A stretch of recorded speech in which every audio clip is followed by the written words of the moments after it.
Salut les amis, c'est Vinci. Aujourd'hui je me trouve à La Rochelle et je suis parti à la rencontre de Jérémy Piot. Comment ça va Jérémy? Ça va très bien, je te remercie pour l'invitation. Eh ben, je t'en prie. Alors avec Jérémy on va parler vidéo, on va parler documentaire. Comment tu trouves tes sujets, comment tu les travailles, comment tu les mets en place? C'est différent à chaque fois, hein. C'est vraiment différent à chaque fois. Les deux premiers, j'étais vraiment débutant, donc je me suis entouré de, on va dire, de gens qui connaissaient un peu le métier, quoi. Quel sujet tu trouves? Tu te dis tiens celui-là ça peut intéresser, ou est-ce que c'est des sujets qui t'intéressent toi principalement et après tu te dis allez hop on va voir ce que ça donne, ou est-ce que tu essaies de voir en fonction de ce qu'aime le public, de ce que recherche le public? Comment tu travailles ces recherches? Moi, faut que ça m'intéresse déjà, parce que si ça t'intéresse pas, c'est quand même mal barré. Mais oui, la plupart du temps c'est ça. Je me suis dit, par exemple pour celui de Charlie Hebdo, la semaine où il y a les attentats, il y a quelque chose à faire.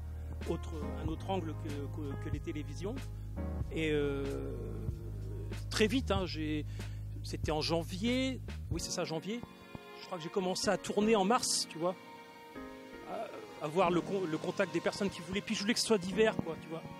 Donc bon, pareil, ça on peut le voir, il y a des extraits sur ma chaîne. Et puis on va parler du film que j'ai fait dernièrement. Et oui. Aimons-nous. Et oui, alors on y arrive. Qu'est-ce que Aimons-nous? Alors Aimons-nous, c'est un documentaire sur un couple qui a participé à L'amour est dans le pré. Donc tout le monde connaît cette émission. J'ai contacté après avoir vu l'émission, le couple. Ça m'intéressait, en plus j'ai jamais fait de personne qui a fait de la télé-réalité. Et encore que bon, c'est pas les ch'tis à Las Vegas ou compagnie. C'est quand même un autre niveau. Voilà, c'est autre chose. Mais je les avais remarqué sur cette saison-là, la saison dernière. Donc c'est Mathieu et Alexandre. Mathieu, c'était le prétendant. Non, c'était pas le prétendant, c'est Alexandre le prétendant, que je n'inverse pas. Et tout bêtement, je les ai contactés sur les réseaux sociaux pour savoir s'ils seraient intéressés pour parler en fait de la vie, du quotidien, de ce qui s'est passé après la télé, quoi. Donc là du coup en pleine actualité, en pleine effervescence de l'émission qui passe, est-ce qu'ils ont été ravis de cette proposition? Est-ce que tu as eu du temps avant d'avoir une réponse? Comment ça s'est passé?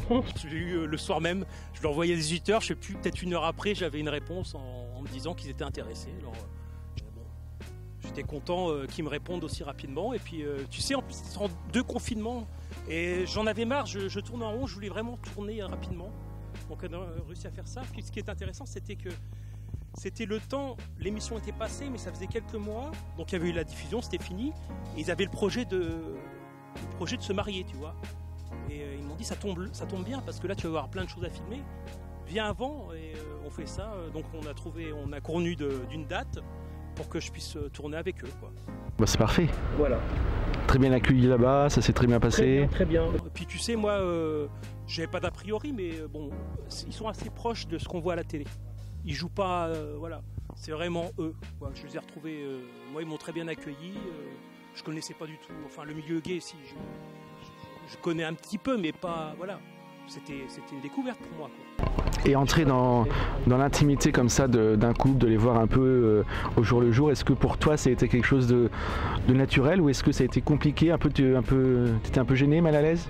Non, parce qu'ils avaient l'habitude des caméras, et puis bon, je leur disais hein, quand je tournais, voilà, ils étaient équipés de micros, j'étais en face d'eux, on me voyait, j'avais la caméra dans les mains. Non, ça s'est passé naturellement.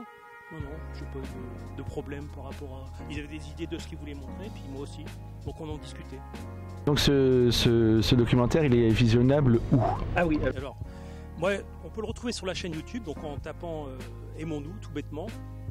Et après, il y a un lien Vimeo, parce que donc, je fais un streaming à 2 € qui sont reversés directement à Cas d'Asile France. Donc c'est la maladie dont est atteint Mathieu. C'est une maladie génétique. Comme je disais, donc, ce qui est intéressant, c'est que bon, l'argent va à l'association. Ah bah oui, les 2 € vont à la Cas d'Asile. Ouais. C'est la totalité, c'est pas une partie, c'est... D'accord. Très bien, donc on mettra bien sûr tous les liens pour aller voir cette vidéo. Il fait 52 minutes. J'ai aussi travaillé avec un compositeur qui s'appelle Axel Spike, qui m'a fait une BO vraiment adéquate, quoi, par rapport aux images. J'étais super satisfait. Il a une chaîne aussi hein, sur YouTube, donc vous pouvez y aller. Parce que je le mets en avant parce que j'ai vraiment apprécié ce qu'il a fait. Et autrement, l'affiche aussi du film, donc il y a une affiche, vous le verrez sur Vimeo, C'est une amie artiste du couple qui s'appelle Sonia Rousselot qui a fait une super affiche qui était faite pendant le tournage, quoi. Donc voilà. D'accord. Très bien, bah merci Jérémy Piot pour cette interview. Voilà. Et puis qu'est-ce qu'on peut dire sur le film? J'ai pas trop envie de dire beaucoup de choses, mais c'est leur quotidien, quoi. Je les ai suivis pendant à peu près une semaine et on voit un peu voilà, ce qu'ils font, comment ils vivent au jour le jour, quoi. Après vous découvrirez. Voilà. Il n'y a pas Karine Le Marchand qui fait la voix off, il n'y a pas les pubs. Ah, c'est pas incrusté. Comment? Ah, c'est pas incrusté dans, à l'image. Je les ai appelés à un moment pendant le tournage. Ouais. Voilà, mais non. Très bien. C'est ma vision, c'est pas M6. Ils ont vu le film? Ils ont vu le film, ouais. Ils t'ont fait des retours? Ouais. C'était intéressant. Il y a un petit moment, vous verrez, je peux en parler un peu. Mathieu fait des lives sur Instagram. D'ailleurs, sur leur Instagram, c'est Mathieu Alexandre. Vous les trouvez sur les réseaux, vous mettez Mathieu Alexandre, vous tombez régulièrement sur eux. Enfin, vous les aurez aussitôt. Et il y a des moments, des choses comme ça qu'on prévoit pas. À un moment, donc, il discute avec un influenceur et puis le truc se termine et il dit bon, on va prendre une influenceuse. Et là, il se trompe dans, tu sais, on peut des fois modifier sur Instagram. Et en fait, il tombe sur quelqu'un qui le suit, un abonné. Et là, c'était un quiproquo et c'était pas à mourir de rire, mais c'était très drôle. Enfin, vous verrez, c'est dans le film. Bon, bah on va voir ça, on va suivre ça. Merci Jérémy. Donc Jérémy Piot, page YouTube, Vimeo. Est-ce que c'est un Jérémy Piot aussi ou est-ce que c'est juste le titre Aimons-nous? Aimons-nous. De toute façon, il y a Aimons-nous, c'est beau. YouTube. Voilà. Je te remercie. À bientôt. Dîner entre voisins. C'est ça. Non, entre voisines. Entre voisines. Rock. Non, rock, ouais. Elle était pourrie. Hein. Ouais. J'assume. Non mais c'est pratique d'habiter à 50 mètres. Ouais. Non?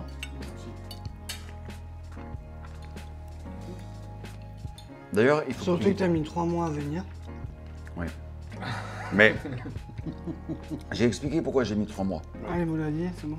Oui, oui. C'est parce que en fait, j'aime pas les homos. Enfin, j'ai du mal avec le monde homo. C'est pas que j'aime pas, c'est ridicule de dire ça. Mais j'ai du mal Avec la communauté. avec la communauté. Surtout quand t'es en couple. Quand t'es en couple, c'est compliqué. T'as toujours quelqu'un qui vient draguer quelqu'un. T'as toujours. C'est compliqué. Donc je me suis dit. Moi, il me disait que c'était ses amis. Je me suis dit, mais moi, si je les aime pas, ils sont quand même à 50 mètres. Après, ça devient compliqué. S'il faut que alors que je passe tous les soirs ici, s'il faut que je fasse des tours et des machins. Apparemment, merci aussi. D'ailleurs, tu préviens quand le portail est ouvert parce que j'ai oublié de le fermer le matin. Écoute, on est passé le matin, c'est ça? Et le soir, quand on repasse à 17h ou 17h30, mais ouvert dans la même position. Enfin, rien n'avait changé. Jeudi, tu dois envoyer un message. Ouais.